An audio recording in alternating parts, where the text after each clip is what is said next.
Hi again everybody, welcome back to part 2 of 3 of my House of Mirrors lesson video. If you didn't see part 1, I strongly suggest you take a look at it as soon as possible, or at least before starting this video, because I'm going to be breezing through a lot of the chords and repetitions that I've covered earlier. I'm going to started with the intro. At this point it's going to be where the full band starts, where the drums and keyboards come in, and part 3 will be the solo section.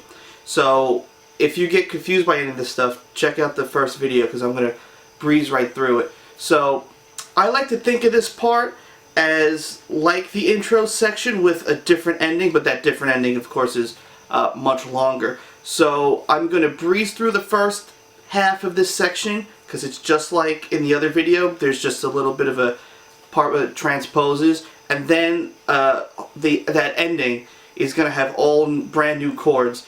And all of these chords appear in the solo section, so before we even do the solo section, watch both of these videos because it'll make that one easier too. So without any further ado, we'll do now the band section of House of Mirrors.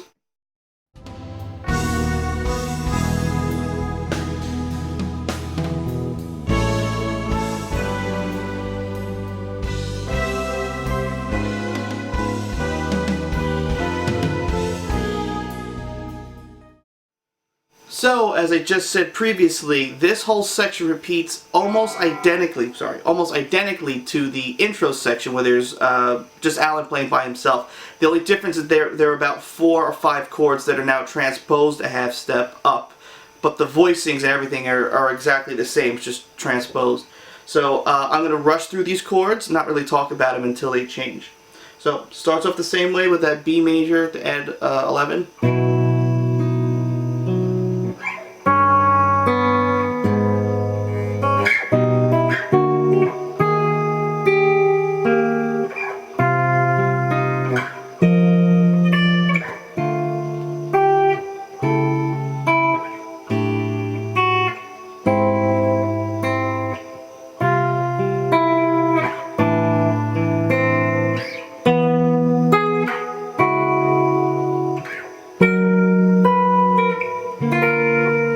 Okay, now at this point in the intro section, Allan plays E flat in first inversion, but here, when the full band is there, it's now transposed up a half step. So now it's E major 7, E flat dominant 7, A flat at 11, and then C minor at 11.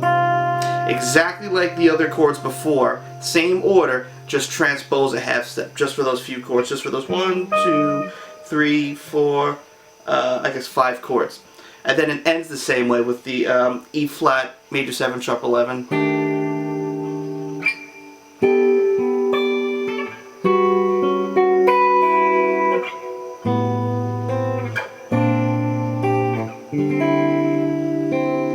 Now at this point is where I think of the ending of that part. I don't really think of it as a new section. So all these chords are unique to this section, and also they appear in the solo section too. So the first chord is a second inversion B major 7. Some people would like to think of this as a E flat minor triad, with adding the flat 6, but I think it makes sense to me as a major 7. B major 7 2. I'm playing it weird like this so you can see it a bit better. E major 7 in third inversion. So the major 7 is actually the lowest voice, or an E major with the D sharp at the bass. Then you go to this A major 7 to G major 7 to C major 7. Now this is one of the few places where I deviate the way that Allan plays them, because those voicings are the same as playing that E major 7 in third inversion that we just did, just if you play them in A to G to C. But what I do is I like to keep the notes on the top because they pop more, but instead of using your first finger to reach this, the major 7 here, in this case G sharp, I actually take those 3 chords and I put the major 7 on the A string. So I have the A major triad here with the G sharp on the A string instead. Same exact thing, but to me it's much more comfortable to play. So we got this. I'll play this part now again.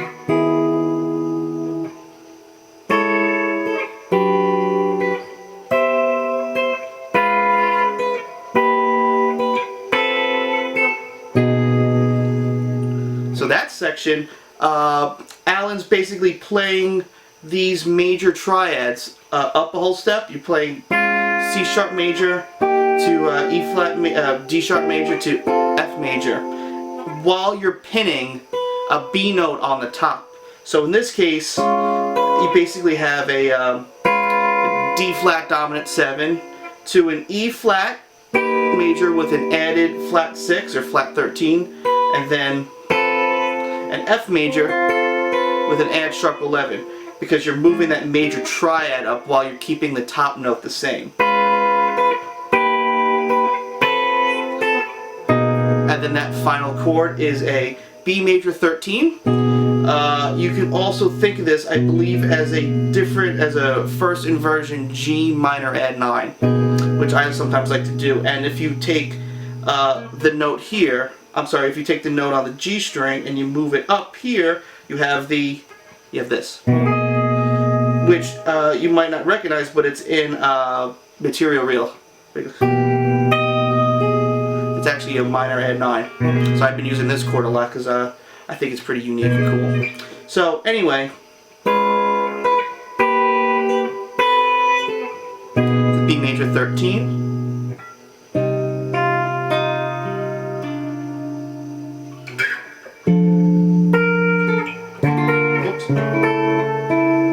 So that section, we have a C minor add 11, and then with your right hand you're actually tapping a D note. You're tapping the D on the 12th fret on the D string. Then you play a B flat major 7 to A major. Just that part also happens earlier. Just it's B major to B flat major. In that case, it's just a half step down to this A major in first inversion. Then you have this. On my blanket, which is actually a D major with an added 11.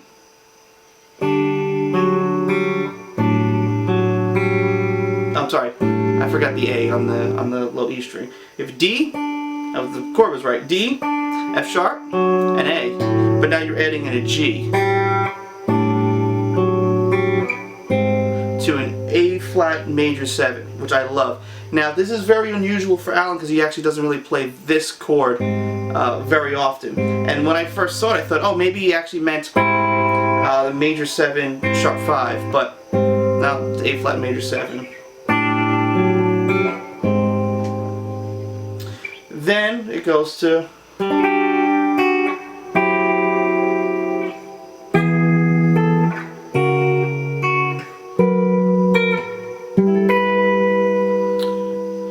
that section is, you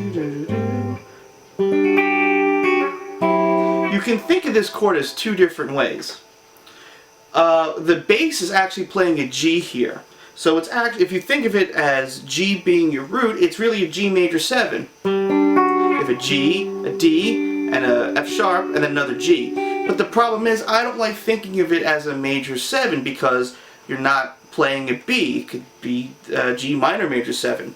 And Allan sometimes does that a lot with chords. He'll leave one of those notes out, and then when he's soloing, he'll actually sort of subvert your expectations, thinking, oh, it must be a major 7, and he actually treats it as melodic minor. When I see this chord, I see this as the top half of a C major add 9, add sharp 11,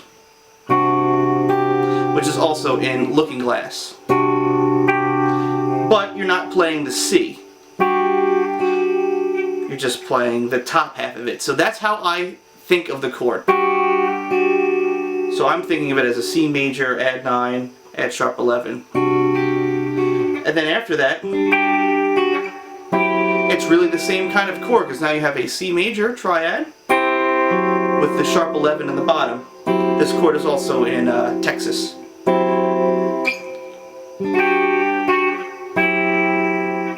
Then just like earlier in the song, we have that E major with the add 11, but now a little different here. You're actually going to bar and hit this 13 on the top. So this is actually an E major, add 11 to a,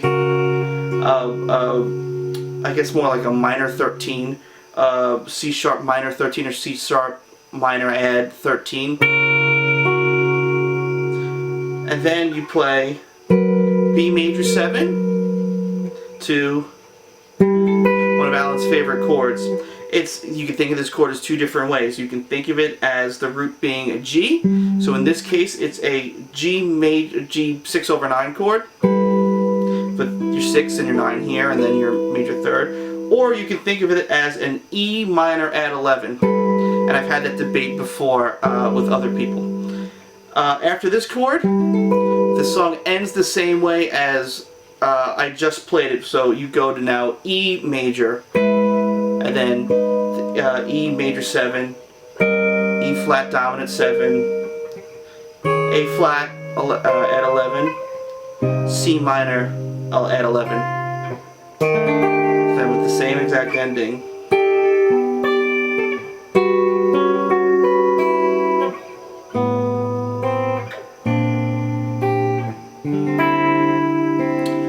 Then from there, that's where the solo starts. So I'm going to play that again, just after this little bit of a break, and maybe finish up anything else that I wanted to add with it. So, see you in 2 seconds.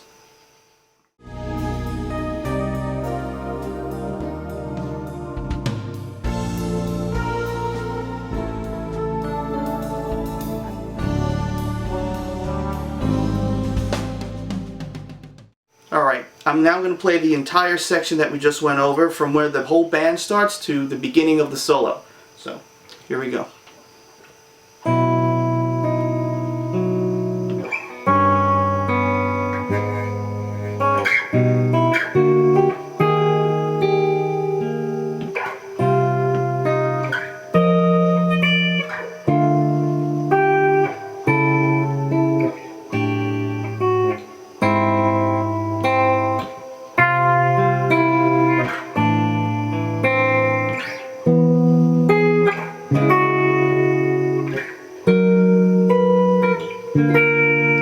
Half-step modulation.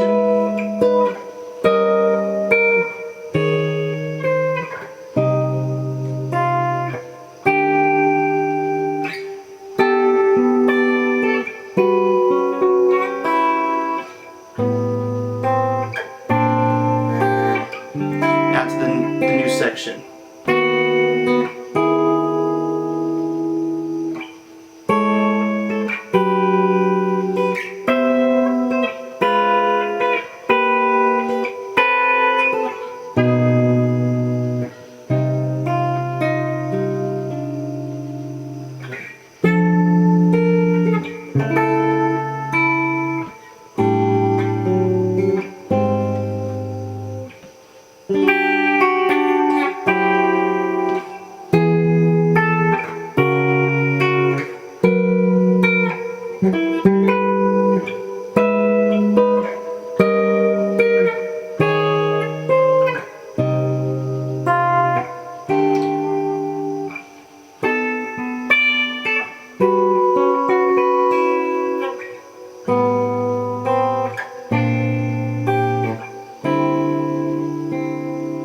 That's it. A little mess up in there, but hey, who cares? This is about you guys learning it, not me playing it. So that's it. Then we have the whole solo section, which repeats twice. Now when Allan plays it live, he doesn't do the solo. They actually do the solo section once, and then it goes into the ending. So I'll talk about that on the next video. All the chords that are in that video, except for maybe 2, are in all of these parts. Well, actually, mainly this video is going to have it all because it sort of combines the intro section and that sort of new alternate part. So before you get into the solo, definitely watch this video. If you got any questions, comments, let me know. I really appreciate all the feedback, as I always say. It makes me feel like I know what I'm talking about. And as long as you guys are enjoying it and starting to learn a little bit more about Allan's playing and maybe his frame of mind, or even starting to already see a lot of the same chords being used over and over again, that's exactly the reason why I decided to write my chord dictionary, which I'm still waiting for the family to get ready with all of their merchandising and stuff before I go forward. So it's basically done for everyone that's asked me. I'm just waiting to hear from them. But you'll see, if you've watched every one of these videos, all the chords that you're going to see are from that, and you'll see that the same chords get used over and over again, especially in this song. There are a couple of chords that might be unique to this, but for the most part, every chord in this song I think has appeared in another Allan video or song in some aspect. Anyway, that's enough blabbering. Thank you guys so much for watching, and I'll see you guys soon.